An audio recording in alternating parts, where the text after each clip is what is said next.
Мен Жезқазған технология және сервис колледжінің АТМ 20-1 тобының студенті Жақан Мақсат. Оқитын эссем. Өлеңнің өрнегі өзгеше ақын Ғазиз Елеусізбайұлы Ештанаев. Ұлтымыздың өткені мен бүгінгі хам болашағы жайлы жыр толғаған небір данышпан даналар ойға оралады. Ақындықты Алла береді деп халқымыз шайырларды құрметтеп, қадір тұтқанында тарихтан белгілі. Сан ғасырдан небір ауызды дуалы дүлдүлдер өтпеді. Қазақ даласы қашанда от ауызды, орақ тілді ақындардан кенде болған жоқ. Әр ғасырдың әр кезеңінен жүгін көтерген майталмандардың көші бүгінге дейін жалғасып келеді. Елдің мұңы мен қуанышын, сыры мен салтанатын, сәні мен өлеңіне, өзек еткен өрнегіне өзгеше мен білетін бір ақын ол Қазақстан Жазушылар Одағының мүшесі, ондаған жыр жинағының авторы Ғазиз Елеусізбайұлы Ештанаев.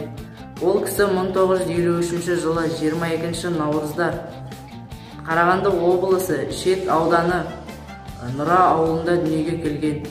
Ғазиз ақынның әдемі жырларын оқыған сайын жаның жадырап, жанарың жайнап сала береді. Әр өлеңі бір әлем. Оның жырларын оқыған сайын бейне бір өзің сол жырды санаңа сыйдырғандай күй кешесің. Айтар ойы көңіліңнің түкпірінде бұғып жатқан әлде бір алдыңа қайта айналдырып алып әкелгендей. Көктем қыздың жанары тұр күлімдеп, қыс жылайды тағы да өтті күнім деп.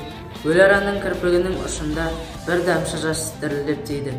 Бір қарағанда көктем мен қысқы маусымның алмасу кезіне ой алғандай болғаныңызбен тереңдей үңілсеңіз, жастық пен кәріліктің, қуаныш пен мұңның да өзіндік бір өрнегін байқайсыз.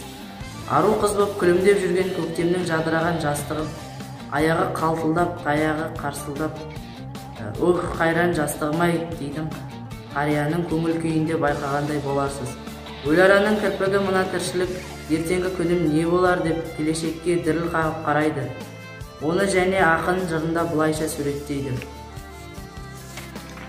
Қыс ызғары қарасында тұншығып, көктем ару әлденеге құлшынып, екі маусым бейгесінің куәсі, көк сүңгінің ұшындағы тіршілік дегеніне сүйенесіз. Сүйене тұрып, тіршілік захар мұң бар, бал мұң бар. Дүр-дүрішке өмір деген салтанат, тосатынан қайдан білсін алдын жар. Бәрі өкінішті дегенді айтып оқтырғандай. Тамшыда да тағдыр бар деп мөлдіреп түскен тамшының тағдыры жүріп өткен жолды ойға шексіз оралтып әкеледі. Шынында да бір түйір тамшы тіршіліктің бір салмағын көтеріп, тырс етіп тамып түскенде, дүние әлем оның салмағын сезінгендей. Байқайсыз ба, бір ғана тамшы, бір ғұмыр.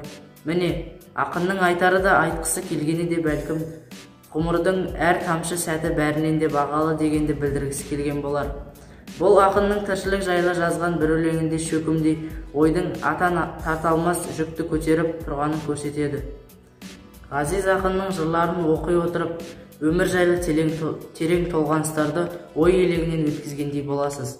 Ол нені жазса да жеріне жеткізіп жазады. Тақырыптары да сан алуан. Жастық, ғашықтық тақырыптар жастардың жүрегін жаулап алғандай.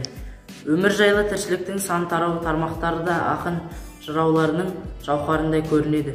Көңіл көкжиегінің көрікті ойларын өлең өрнегінен өзгеше өретін Ғазиз ақын қазіргі нағыз бабындағы кезінде 30-ында жазған ойлы өлеңдері бүгін 60-тың асқарына шыққан алтын асықтай жарқырай түседі.